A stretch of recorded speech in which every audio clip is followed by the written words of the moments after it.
It was October 18th, 1973, a Thursday night. The Tonight Show studio in Burbank was alive with laughter. Johnny Carson stood behind his desk, delivering his opening monologue with that signature wit, sharp, clever, effortless. The audience was eating it up. Ed McMahon laughed from his spot on the couch. Doc Severinsen's band played a light sting. Everything was running like clockwork. But in the third row of the audience, something was different. A young man sat perfectly still. While everyone around him laughed, he stared straight ahead. His hands gripped his knees. His jaw was tight. His eyes, hollow, distant, looked like they were seeing something far beyond that studio. He wore a faded green military jacket, and in his inside pocket, folded carefully, was a letter he had carried for 847 days. What happened in the next 12 minutes would stop the show cold and reveal the Johnny Carson the world almost never got to see. Johnny finished a joke about Richard Nixon. The crowd roared, and then, "Mr. Carson?" The voice cut through the laughter like glass. Everyone froze. The young man in the third row was standing. His voice trembled. His hands shook. "Mr. Carson, I need to say something." Security started moving toward him. The audience turned. Johnny raised his hand. Wait, he looked at the young man. Really looked at him. And in that moment, Johnny saw it. The uniform jacket, the trembling lips, the tears pooling in the kid's eyes. Johnny stepped out from behind his desk. "It's okay," Johnny said softly. "What's your name, son?" The young man's voice cracked. Michael Dalton. I'm sorry, Mr. Carson. I didn't mean to interrupt, but He pulled out the letter. "My best friend. He wanted me to read this. He wanted you to hear it." The studio was silent. Johnny walked closer. "Where is your friend now, Michael?" Michael looked down. His whole body shook. "He didn't make it home, sir." Michael Dalton was 25 years old. He had enlisted in the Army at 19, right out of high school in Toledo, Ohio.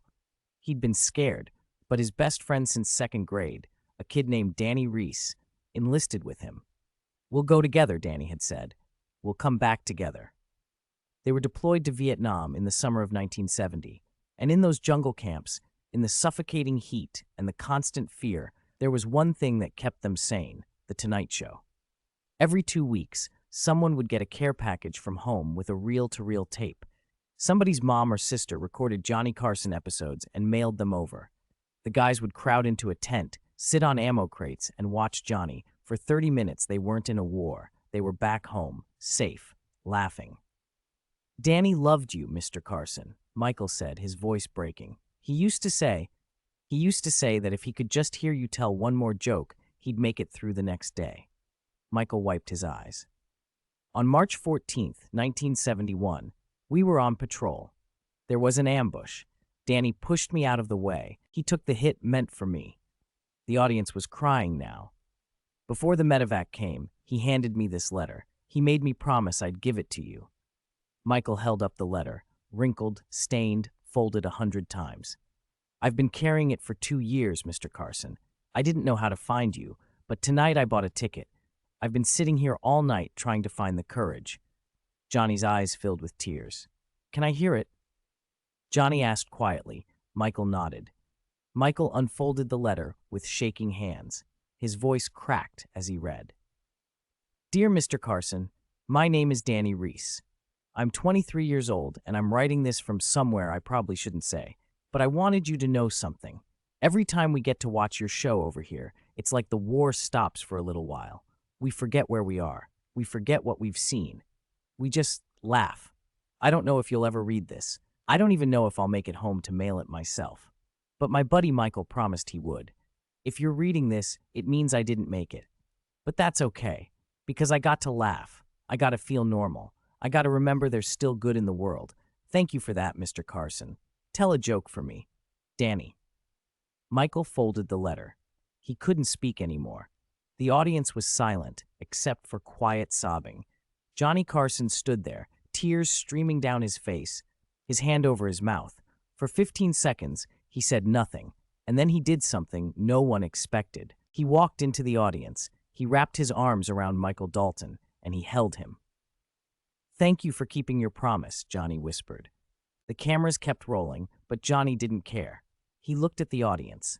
"We're going to take a break," Johnny said, his voice thick with emotion. "But Michael, Don't go anywhere. The show cut to commercial, but what happened next, most people never knew. When the cameras turned off, Johnny took Michael backstage. They sat together in Johnny's dressing room for over 2 hours. Johnny asked about Danny, about Toledo, about what Michael had been through, about what he was facing now. Michael told him everything. The nightmares, the guilt, the feeling like he didn't deserve to be alive when Danny wasn't. Johnny listened, and then he made some calls. Within a week, Johnny had quietly arranged for Michael to receive the best trauma counseling available. He connected Michael with veteran support groups. He personally paid for Michael's housing while he got back on his feet. He called Michael once a month for 3 years. No cameras, no press, no publicity, just one human being taking care of another. Michael Dalton went on to become a counselor for returning veterans. He spent 40 years helping soldiers cope with PTSD, survivor's guilt, and reintegration. He founded a nonprofit called Danny's Promise, dedicated to making sure no veteran ever felt alone. In every office he ever worked in, Michael kept 3 things on his desk: a photo of Danny, the letter, and a handwritten note from Johnny Carson that said, "You honored your friend. Now honor yourself. You deserve to live, JC." Michael Dalton passed away in 2019 at the age of 71.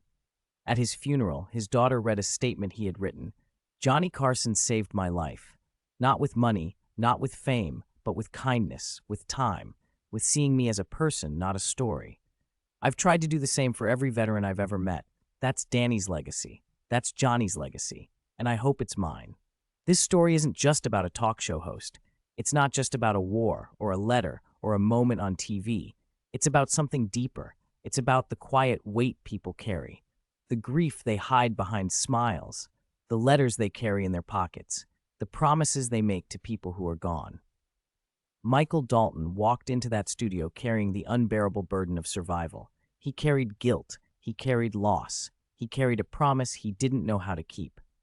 And Johnny Carson, the man millions knew as a comedian, saw him, really saw him, not as a disruption, not as an interruption, but as a human being in pain. Danny Reese wanted one thing: to be remembered, and because of Michael's courage and Johnny's compassion, he was. How many people around you are carrying letters in their pockets? How many are holding on to promises, grief, guilt they don't know how to release? What would happen if you stopped and just listened? Johnny Carson didn't save Michael Dalton with money or fame. He saved him with presence, with empathy, with humanity. That's the legacy Johnny left behind. Not the jokes, not the ratings, but the quiet, unseen moments when he chose kindness over convenience, when he chose connection over celebrity. And maybe that's the lesson for all of us. If this story moved you, share it with someone who needs to hear it. Leave a comment telling us about someone who showed you unexpected kindness. And subscribe, because there are so many more untold stories about the man Johnny Carson really was. Stories the cameras didn't capture. Stories that changed lives. Stories like this one.